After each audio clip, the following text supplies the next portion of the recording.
I have always loved the sounds of a classroom, the quiet that sparks with possibility just before students shuffle in, the murmur of ideas bouncing back and forth as we explore the world together, the laughter and tiny moments of surprise you find in materials you've taught 1,000,000 times.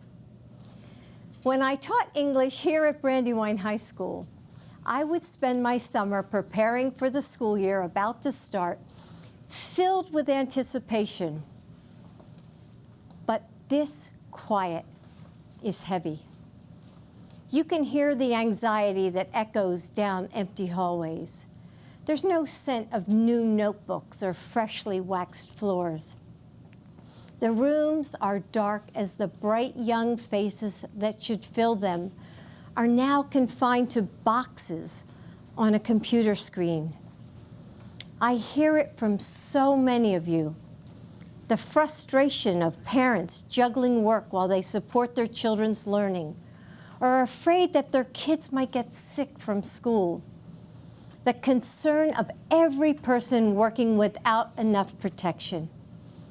The despair in the lines that stretch out before food banks. And the indescribable sorrow that follows every lonely last breath when the ventilators turn off.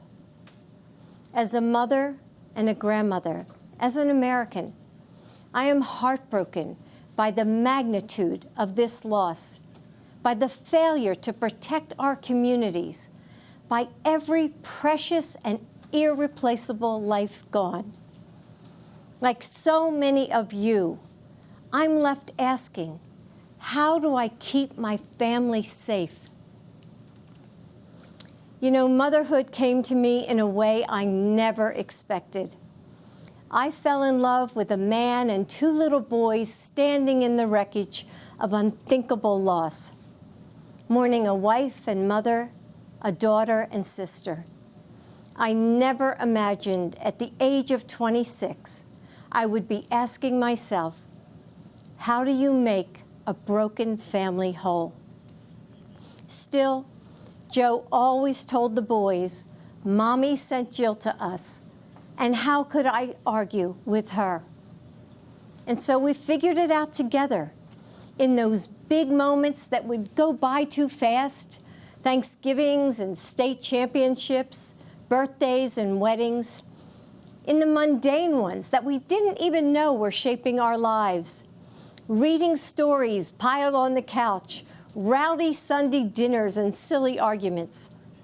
Listening to the faint sounds of laughter that would float downstairs as Joe put the kids to bed every night, while I studied for grad school or graded papers under the pale yellow kitchen lamp, the dinner dishes waiting in the sink.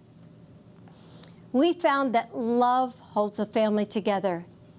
Love makes us flexible and resilient. It allows us to become more than ourselves together.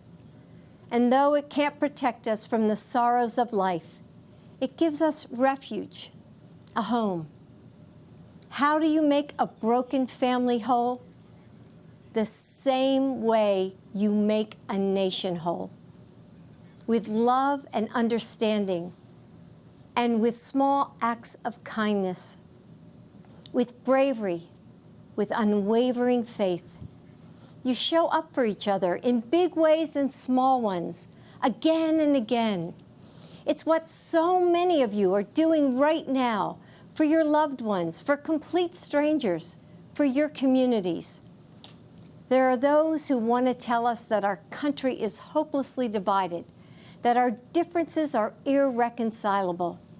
But that's not what I've seen over these last few months.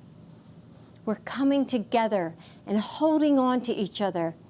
We're finding mercy and grace in the moments we might have once taken for granted. We're seeing that our differences are precious and our similarities infinite.